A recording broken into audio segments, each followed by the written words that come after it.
19,000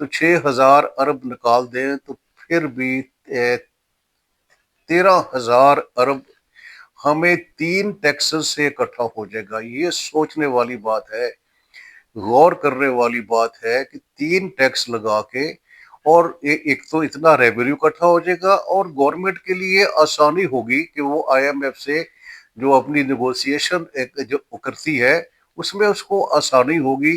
لوگ بھی خوش ہو جائیں گے جب لوگوں پر ٹیکس ختم ہو جائے گا، تو ان کا گورنمنٹ پر اعتماد بڑھے گا۔ تو پہلی بینیفیشری تو گورنمنٹ ہے، اس کے بعد ایف بی آر ہے۔ اب دیکھیں لوگوں کو اتنے گلے شکوے ہیں ایف بی آر سے، ایف بی آر کے لوگ بھی کوشش کرتے ہیں کہ ٹیکس بڑھ جائے۔ جب ٹیکس ہی 3 ہوں گے اور ان کا ریٹ بھی طے ہوگا، وہ اس میں نہ کوئی چینج ہوگی نہ کوئی نیا ٹیکس ہوگا، تو ایف بی آر کے کام میں بھی آسانی ہو جائے گی۔ ایف بی آر کا جو سائز ہے وہ چھوٹا ہو جائے گا۔ اور جو ایف بی آر کو بہت بڑا مسئلہ ہے کہ فائلر نہیں ملتے۔ اب 25 کروڑ کی آبادی ہے اور 6-7 لاکھ لوگ فائلر ہیں، اور اس میں بھی اکثر لوگوں نے صرف ریٹرن بھری ہے کہ ان کا ٹیکس نیل ہے۔ جو میں نے ایکسرسائز کی ہے سونے پر زکوٰۃ کی، میں صرف اس کی بات کرتا ہوں، کیونکہ جو میرا سیمپل ہے 25 یعنی کہ کروڑ کی آبادی ہے، اس میں آدھی خواتین ہے، 12 کروڑ، ساڑھے 12 کروڑ۔ اس میں نے صرف 2.5 کروڑ کا سیمپل لیا ہے، کیونکہ غربت ہے تو میں نے ڈائریکٹلی 60%، 50% چھوڑ دیا غربت کی وجہ سے۔ اس میں بھی اور یعنی کہ اکٹھ کر کے 2.5 کروڑ خواتین کا سیمپل لیا ہے، جن کے پاس 750 تولے سے زیادہ سونا ہے۔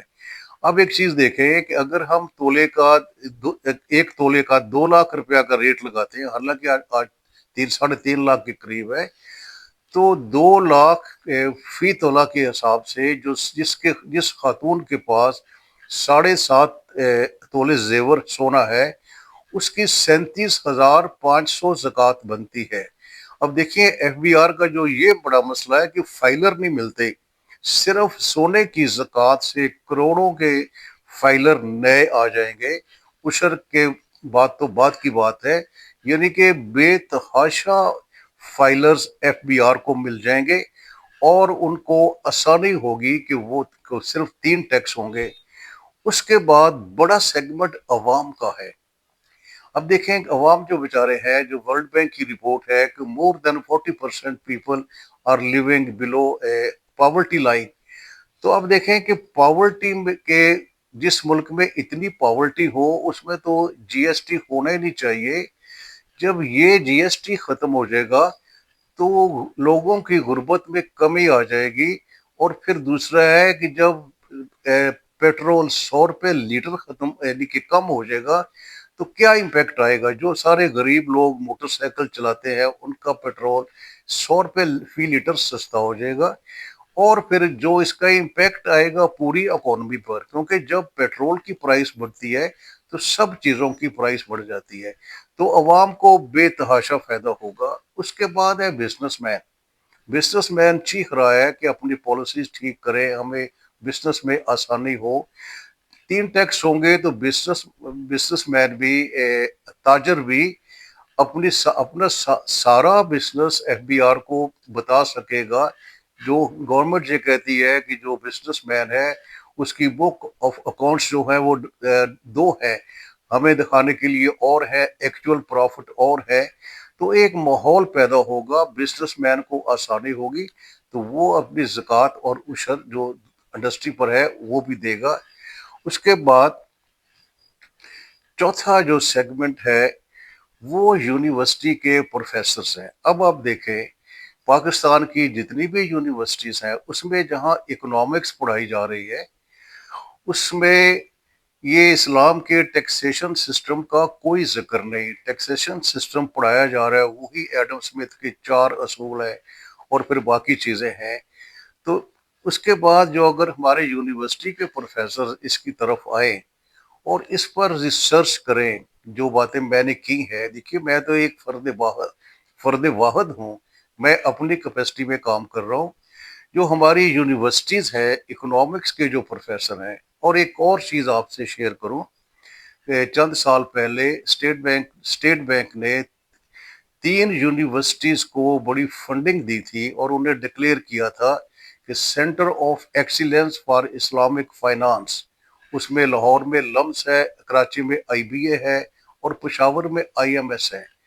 اگر وہ تینوں ادارے، تینوں یونیورسٹی، یہ تینوں نامور یونیورسٹیز ہیں، اگر یہ اپنا اس کو اپنی سٹڈی بنا لیں، اس کو موضوع بنا لیں اور اس پر ایک ریسرچ کریں کہ کتنی زکوٰۃ کٹھی ہوگی، کیسے امپیکٹ آئے گا، اور اس سلسلے میں ایک بڑا اچھا آغاز ہوا ہے۔ ہمدرد یونیورسٹی نے ایک ایسے کمپٹیشن شروع کیا ہے کہ جو ہمیں زکوٰۃ کا ایک وائبل ماڈل بنا کے دے گا۔ انہوں نے ایسے کمپٹیشن کیا ہے اور اس پر 1 لاکھ روپیہ پرائز بھی رکھا ہے۔ یہ کام کرنے کی ضرورت ہے۔ اگر جب یونیورسٹیز اس کو لے کے آگے جائیں گی تو پھر جو باتیں میں آپ سے کر رہا ہوں اس کی صداقت بھی سامنے آ جائے گی، عملی طور پر سامنے آ جائے گی۔ تو یہ یونیورسٹیز کام کریں، اور اس کے بعد جو ہمارے مذہبی اسکالر ہیں ان کے بھی مدرساز ہیں اور ان کے پاس بڑا نالج ہے دین کا۔ میں ان کی بڑی عزت کرتا ہوں کہ وہ دین کے محافظ ہیں اور دین کا علم ان کے پاس ہے۔ تو اگر وہ اپنے مدارس میں اس چیز پر کام شروع کریں، اس چیز پر کام شروع کریں کہ زکوٰۃ کو کیسے ورکیبل بنایا جا سکتا ہے، عشر کو کیسے ورکیبل بنایا جاتا ہے۔ تو آج کل جو علماء حضرات کی آپس میں یہ جو مسئلے بھی ہیں، جو آپس میں جو ان کی مختلف موضوعات پر بحثیں ہیں، ان کو بھی ایک نیا، ان کو ایک ایریا آف ورک مل جائے گا، اور ان کا یہ بڑا کنٹریبیوشن ہوگا۔ جس طرح ہمدرد یونیورسٹی نے یہ کام شروع کیا، اسی طرح کوئی مدرسہ یہ کام شروع کر دے کہ بھئی 6 مہینے میں، 1 سال میں، کیونکہ گورنمنٹ آف پاکستان نے یہ وعدہ کیا ہوا ہے، کیونکہ جو 26ویں امینڈمنٹ ہے اس میں یہ پہلے تو اسٹیٹ بینک کا پرومس تھا، اب یہ حکومت کا بھی پرومس ہے کہ 1 جنوری 2028 سے ملک سے سود کا خاتمہ ہو جائے گا۔ سود کے خاتمے کے ساتھ جو باقی اکنامک ایشوز ہیں اس پر بھی کام کرنا ہے ہمیں۔ تو یہ مذہبی اسکالرس کا ایک بڑا رول ہوگا، کنٹریبیوشن ہوگا، اور اس میں مذہبی اسکالر اگر چاہیں تو جو یونیورسٹیز کے اکنامکس ڈپارٹمنٹس ہیں ان میں ایک رابطہ بھی ہو سکتا ہے، ایک لائزہ بن سکتا ہے۔ اور میں آپ سے یہ عرض کروں کہ انگریز کے دور میں پہلے بنا تھا مدرسہ دیوبند، اور پھر بنا علی گڑھ اسکول، اور بڑی کوششوں سے علی گڑھ اسکول اور دیوبند میں ایک معاہدہ ہوا تھا کہ دونوں جو ہے انسٹیٹیوشن، ایجوکیشنل انسٹیٹیوشن مل کر جو اسلام کا نالج ہے وہ، یعنی کہ جو علی گڑھ کا اسکول ہے وہ جو ماڈرن نالج دے گا، اور دیوبند کا مدرسہ جو ہے وہ جو مذہبی نالج ہے وہ دے گا۔ اگر ہم انگریز کے دور میں یہ معاہدہ ہو سکتا ہے تو آج اس میں تو کوئی پرابلم نہیں ہونا چاہیے، کیونکہ دیکھیے باتیں کرنی بڑی آسان ہے، میں نے کرنی شروع کی ہوئی ہے، لیکن مجھے بڑی خوشی ہوئی ہے کہ اچھا رسپانس آ رہا ہے، لوگ سوال جواب کر رہے ہیں کہ منیر صاحب یہ پاکستان میں کیسے نافذ ہو سکتا ہے۔